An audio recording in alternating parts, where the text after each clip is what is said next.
Here we are knocking on the door of hunting season. We're all excited, shooting my bow, all that stuff.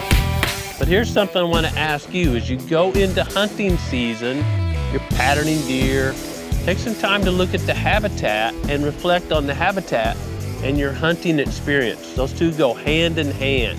How many deer are you seeing? What's the quality of deer you're seeing? There's a lot more to the hunting experience than seeing and harvesting deer, spending time with family, safety, all that stuff.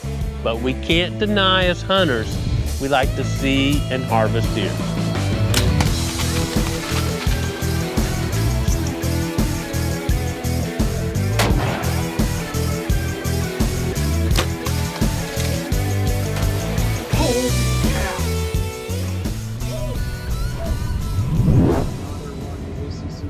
Hey, I'm in Illinois this morning with Josh. Daniel and I have assisted dozens and dozens of landowners so far this year, 2024, with habitat and hunting improvement plans. Hey, in Ohio this morning with a great family. Well, good morning from Georgia. Here in Virginia. Here in Mississippi. It's a hot one down here in Arkansas. I'm in New York today. And we see habitat going from just, biological desert, closed canopy forest to pretty good stuff. Where you're hunting, where does it fall on that scale?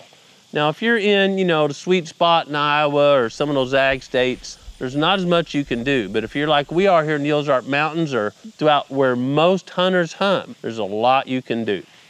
Now, I want to challenge you to think about that and what you should maybe be doing next spring based on your hunting this fall.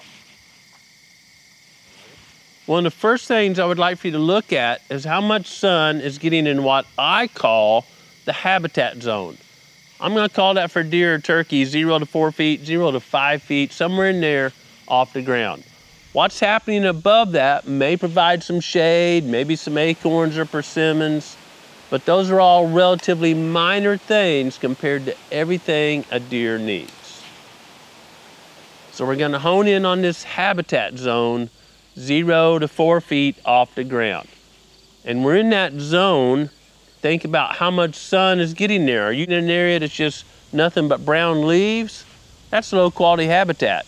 Not much food, cover, security, anything in there. Maybe you're in a food plot and it's lip high. There's probably not enough food going around. So really take time to study the habitat zone. Not just in one area. Oh, this is great. Here's a power line. There's all kind of ragweed and goldenrod.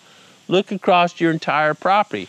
Look at it from maybe Google Earth or something like that throughout the range, a mile in each direction of where you're hunting. Where's the good habitat? Where's it a biological desert? That's going to determine deer travel corridors where you hunt. When you zoom out on that and look throughout the deer's range, that's going to have a big impact on the quality of deer you can expect to see. If there are no groceries, don't sit there waiting for a 200-inch deer to walk by. It's really unlikely that's going to happen. So you can set realistic expectations based on what's in that habitat zone within about a mile or two of where you have permission to hunt. By far, the quality of the habitat in the habitat zone is way more important than genetics. I thought we were past that, but I'm getting a ton of emails right now with pictures of deer, whatever, and oh, there's good genetics here. Boy, the genetics aren't very good here. That's almost never the case either way. It's the habitat is good or not good. We work with people in Florida that harvest 150-inch deer on a pretty regular basis, wild free-ranging deer.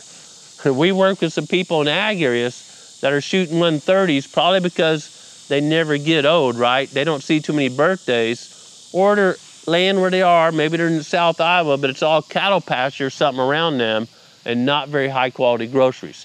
I got a couple of buddies in western Oklahoma, way western Oklahoma, in pasture country, and you drive by going, whew, man, this looks rough out here. And they're shooting boodaddy bucks because of all those native forbs out there are providing really high quality groceries. I want to summarize this habitat zone just a little bit. And I started doing this, it's pretty fun. I see people, hey, what'd you have for breakfast or lunch, whatever time of day it is, I see them. and they're gonna tell me, eggs and bacon or whatever. I say, really, whatever you consumed, unless you're eating artificial food, started with photosynthesis. It takes photosynthesis to grow a chicken egg, right? It's got to photosynthesize to get something growing for that chicken to feed, or a deer, or whatever. Antlers, fawns are all a byproduct of the amount of photosynthesis occurring in quality plants in the area where they live. So if it's all photosynthesis on 4-foot tall sweet gums for a couple of miles around, don't expect big deer to be in there or a whole lot of turkeys. It's photosynthesis in that habitat zone on high quality plants, either cover or food. You could use some strategies to improve that. We use a lot of prescribed fire. It's hot and dry here now. We're getting ready to do some prescribed fire to reset vegetation, and maybe it's getting to the top of that habitat zone, getting up there 4 or 5 feet tall, too many hardwood saplings, whatever, or to remove leaf litter where we've thinned some timber and get more sun down so we can get grasses and forbs growing for food and cover. Maybe you need to thin some trees. We have a lot of eastern red cedar in this part of the world, Oklahoma, Kansas, southern Missouri, northwestern Arkansas, and removing them and burning results in really high quality habitat most of the time. Maybe you're in a pine plantation, you need to do some thinning if you own the land. Or maybe you've already done some thinning, but you need to stop the forester from taint mixing herbicides and turning it all brown and favoring only pine trees. Maybe you just want to use an imazapyr-based herbicide so you control those hardwood saplings but let grasses and forbs grow. There's infinite variables here, and I can't describe them all. I'm just sharing some common ones Daniel and I see when we're frequently helping landowners. All this is part of a balancing act, right? If you got a whole bunch of deer per square mile, you need a lot of sun hitting the ground. Maybe you're hunting in the Smoky Mountains or somewhere where there's not a lot of deer in your neighborhood, not a lot of deer in that area. Maybe there's a bad EHD outbreak a year or two ago or something like that. And you don't have to have as many acres of that high quality habitat zone type habitat, right? You don't need as much sun reaching the ground. More doesn't hurt anything. We know that big deer are a product of age and more quality nutrition than they can consume. And this starts early on. When that doe is carrying the fetus, she needs maximum nutrition, just like human health. And then when we're going on through that, that yearling buck needs to get off to a good start. That 2-year-old buck needs to really be building a skeleton. So we want that good nutrition throughout the entire life of the deer. Growing Deer is brought to you by Bass Pro Shops and Cabela's. Also by Green Cover Food Plots, Winchester, PH Outdoors, Moultrie Mobile, Steel, Fleet Outdoor Apparel, Morel Targets, Fourth Arrow, Scorpion Venom Archery, Case IH Tractors, Burris Optics, G5 Broadheads, Prime Bows, and Redneck Hunting Blinds. Quality habitat is not just about the quality of the critters in the area, make sure they got plenty of food and cover. It's also about hunting, right? If you're in a big old closed canopy pine stand for several miles, it's really tough to pattern a deer. They're willy-nilly, here that today, there tomorrow, whatever. So we can use habitat manipulation to improve our odds of seeing deer or the hunting quality.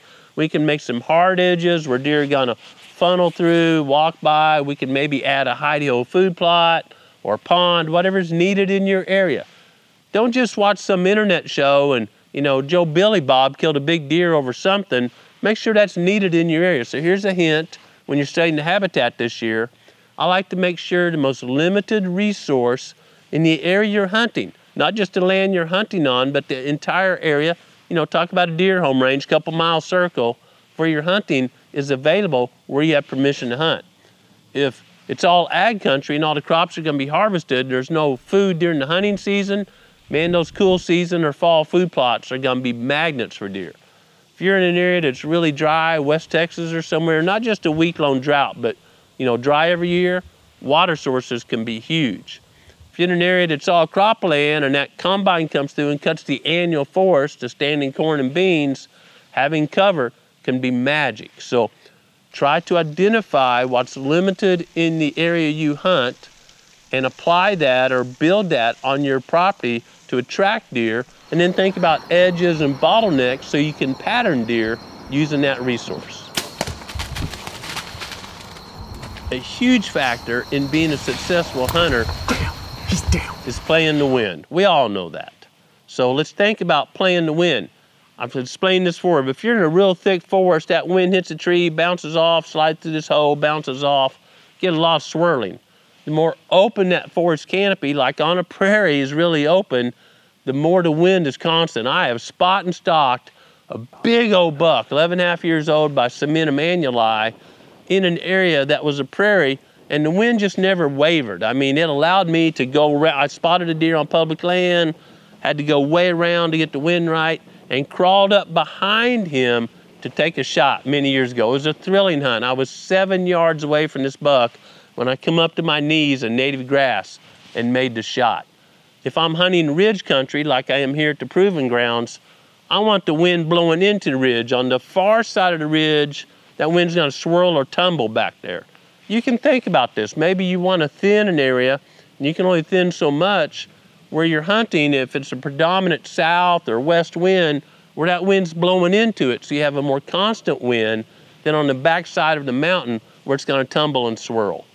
Taking all this into consideration is what's really needed to have a really good habitat and hunting improvement plan.